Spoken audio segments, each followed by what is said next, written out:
one of my students from the San Rafael class died last week.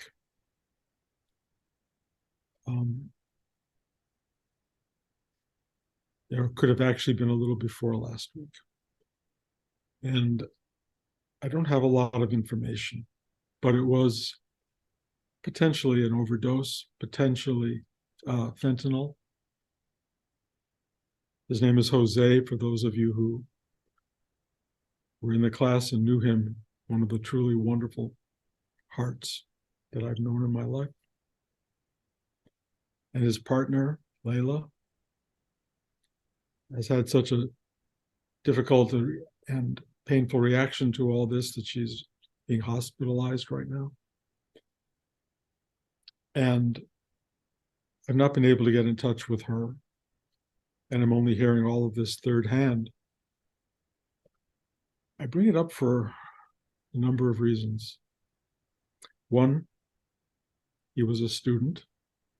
They were both students, part of this gathering every week, every California weekend, often otherwise. They would just come. They and their cats were playing in the background, usually. And I would never have anticipated something like this occurring. Of course, how do you anticipate those things? And when I work with people, I really work with energetic form. I really work with a quality of being. And I have to say, Jose had one of the most accessible heart chakras I have ever come upon. He was kind of love incarnate, if you want to use those kinds of terms. And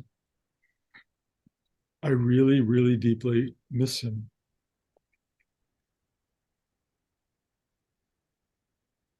But there are a lot of things that come out of this experience. One of them is how little we know one another. I think we all know that. But private suffering is private for a reason. Part of that reason is we don't know how to share it. And a bigger part of that reason is most people don't know how to respond to it. So many of us want to correct the problem, fix the problem, when in many ways it's not fixable. What can happen is that you can recognize it. And if somebody shares it with you, shares their despair, their fear, their deeper hidden secrets, probably the best response is, I hear you. I love you. I care about you. You can say, if there's anything I can do, tell me. If there's nothing I can do, can I hug you? You don't even have to do that. But showing up for people is possible when they ask for it. It's also possible when they don't, because all you have to do is love them. Rudy said, when someone dies, rather than crying and shrieing and screaming and going through your own drama, he said, the best thing you can ever do is love the space they leave behind. Send the love into the void and let it go to them. Let it nurture their journey, wherever that may be, whatever it may be, their soul, their connectivity to something greater. You can be a force of love and support, and you can help lift them up. So I've been doing that since I've had this information, and Jose has been very available to that. I don't know exactly how the other side works, but I can only tell you that he has shown up in my heart, in my being, and just is drinking in every ounce of love and care and compassion and clarity and goodness that I can put into that space. I personally don't imagine that this was a choice he made to depart.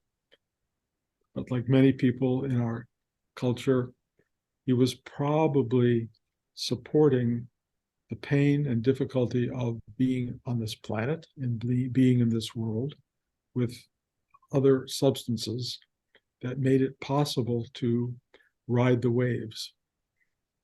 I don't want to pass any judgment on that because, everybody's life is their own life and filled with their own dimension of suffering and pain. And this spiritual practice that we do it's not a panacea, it's a real thing. It really energizes, it really builds potential strength, capacity to open, to endure, to live. But everyone responds to it in their own way. And there's a lot of opening and surrendering to do. And as I've explained in the past, it's one thing to surrender disturbance, annoyance, disappointment, things of that nature that occur in life. It's a very different thing to surrender being on fire. When you're on fire, it's a level of practice that you probably have never attempted for a lot of good reasons. One of them is you've never been there and it hasn't really announced itself. But when that sort of thing starts to happen in your life where the pain is beyond the endurable, let's say, and you look for some way to avoid it, meditative practice may not be enough. I mean, perhaps it can be. Perhaps you can go deep enough and surrender everything. But I'm not certain that's always true. And I think you have to look at yourself and what you can do and try to find whatever solutions you can to ride out the difficult waves of life. And I personally have discovered that when things get really, really difficult, it's demanding. You really have to ask for more help, more than you've asked for before. You have to go deeper, as Rudy would say. You have to really insist upon the universe opening up more, if you will, doorways to the self, to this nurturing space. Again, easier to do when life is just discomforting, harder to do when life is being threatened by extraordinary suffering and pain. One would like to think that a spiritual teacher is a diagnostician who can go in and see the problem and go fix it. And in some ways, that's true. You can go in without a mental component, but with a spiritual guidance and find disturbance, difficulty, closure, problems inside a psyche. And you can bring something to that, which is mostly love and caring, tenderness, gentleness. Sometimes it's a little stronger than that. Sometimes it's a thing where you knock something out of the space that got locked up. And you can do that. And it's a great gift as a teacher to be able to do it because, in a way, you are being used by something greater to help others. And that's a real gift.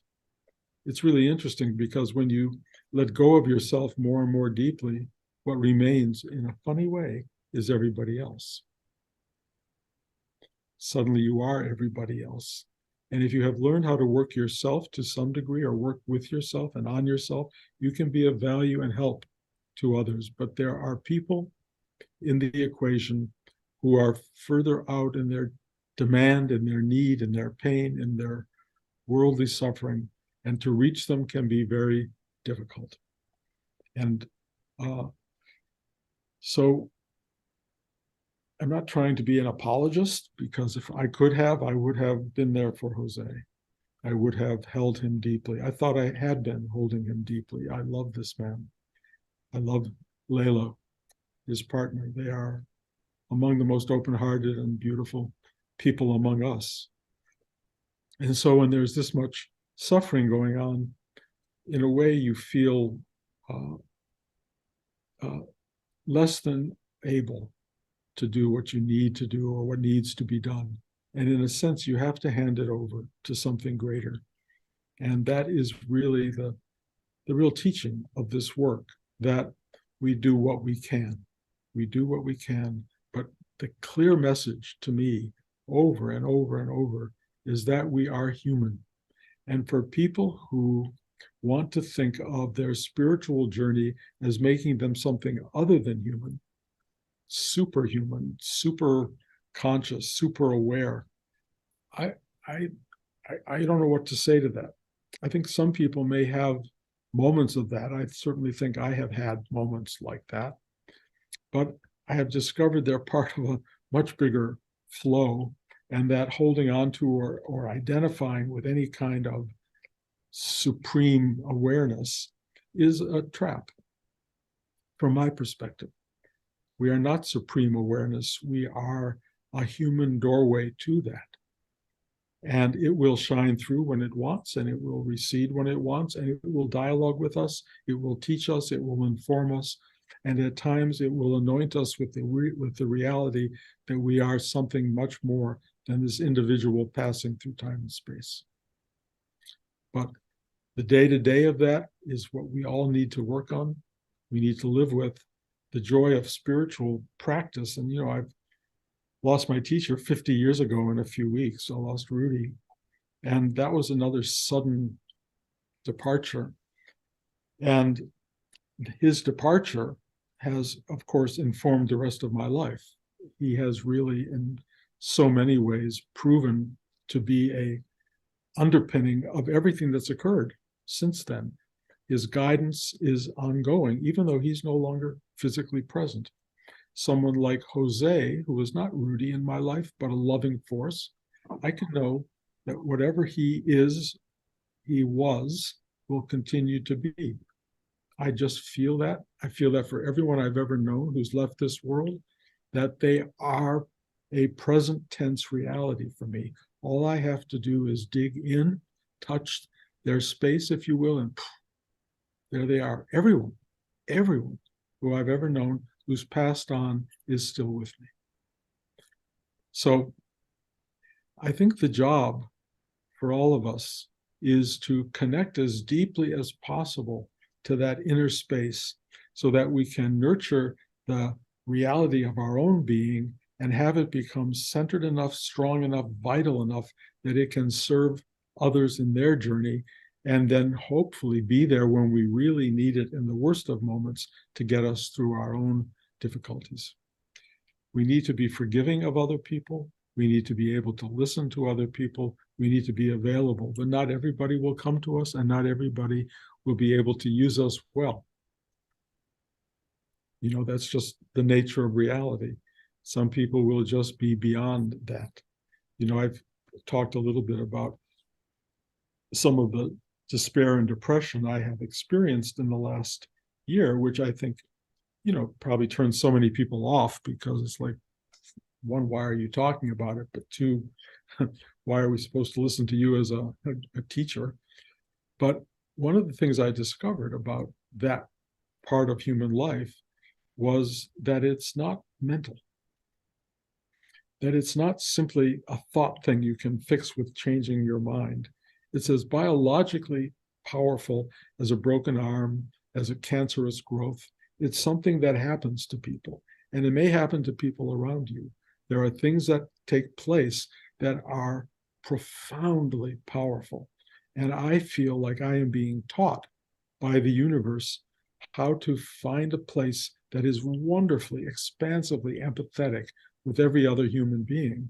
But that means feeling their love and their despair, feeling what it means to be in this world and to be lost in this world. It's a really potent thing. And if you're just living on your terms, in your reality, in your particular little space, that's okay. But if you're really doing the journey of surrender and letting go, you are going to feel everybody's space. You will feel everybody's space. And you will be presented with the unknown at any given moment. My son Ari and his girlfriend, who's Turkish, were about 100 or 200 miles from the epicenter of the earthquake last week in Turkey. And they were there 4 weeks ago. Had they been there 2 weeks or 3 weeks later, I don't know what this discussion today would have been like. But the human suffering in the world, which is something Buddha looked at very clearly, is in a way foundational. Human suffering is foundational. It's part of our lives. We will experience it ourselves and we will experience it in other people. The best we can do for ourselves and for others is empathy, kindness, compassion, availability, offering our help where we can, and our quietude and silence where we don't know what to do. But don't try to be a cure-all. Don't try to be in there fixing things. Don't try to be the person who says, oh, you should do this or do that. Nobody wants that. Nobody. What you want to be is available, quiet, real, authentic, simple, and loving. That's what you want to be. And I have to say, knowing you guys, that's what you already are. Be that. Just be that. Let it function for you in terms of the other, and really let it function for you deep inside. It's a tutorial. This whole experience is an amazing tutorial in how to be loving of the world and others and the very self that you are.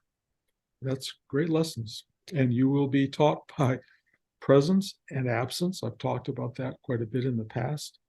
Absence is as big a teacher as presence. And when it's not there, be there yourself. Be there, dig, ask, reach, sit still, open, do whatever you need to do.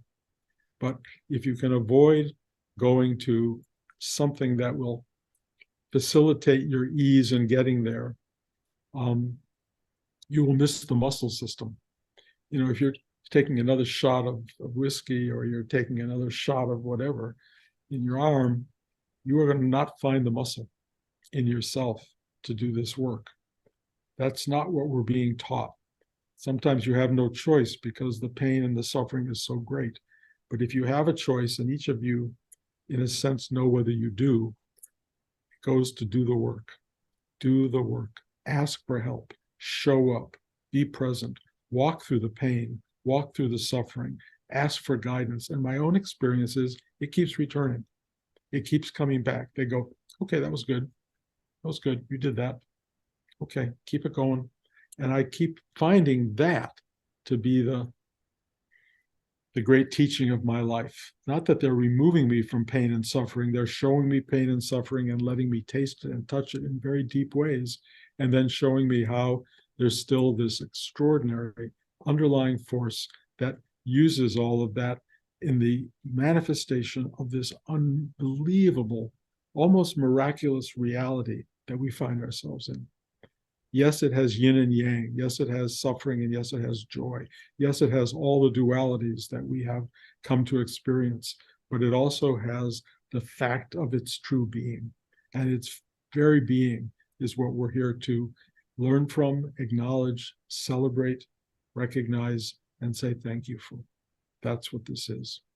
So I send all of my deepest wishes to Jose, who has left us, to Layla, who is suffering still here, and to all of you who are suffering and having difficulty and being challenged by this existence. I will also say, you can always call me.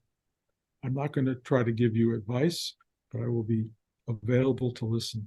And if you think that would be of help to you at any point in time, my phone number is available, my email is available, whatever you need, just call. Mostly what I will do is get out of the way and hope that this larger force will be a force that will serve you and help you and remind you that you are the force as well. It's not mine, it's ours. So thank you. Thank you all for coming. Sorry this was a little bit on the darkish, heavier side, but God knows this world is all things, and we need to learn from all perspectives. Any questions? Bruce, I have a question. Okay, Zach? Could you talk a little bit about asking from the heart, like more asking to from a sense of feeling? Because I've been tuning into the heart and just working on feeling, but it seems almost like a little bit static. Like it's not like getting the energy going, but it's just like little. And I'm wanting to grow, but from a place of that feeling rather than asserting some idea of growth onto, if that makes sense. Yeah, I can tell you that verbal asking is limited. Please help me to surrender is it's a starting point. And Rudy talked about ask for help to surrender.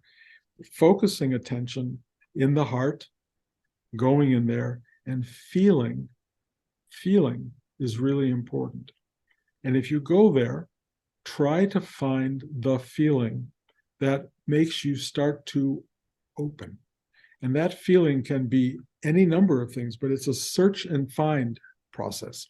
You go in here and you go, who do I like? Who do I love? What do I like?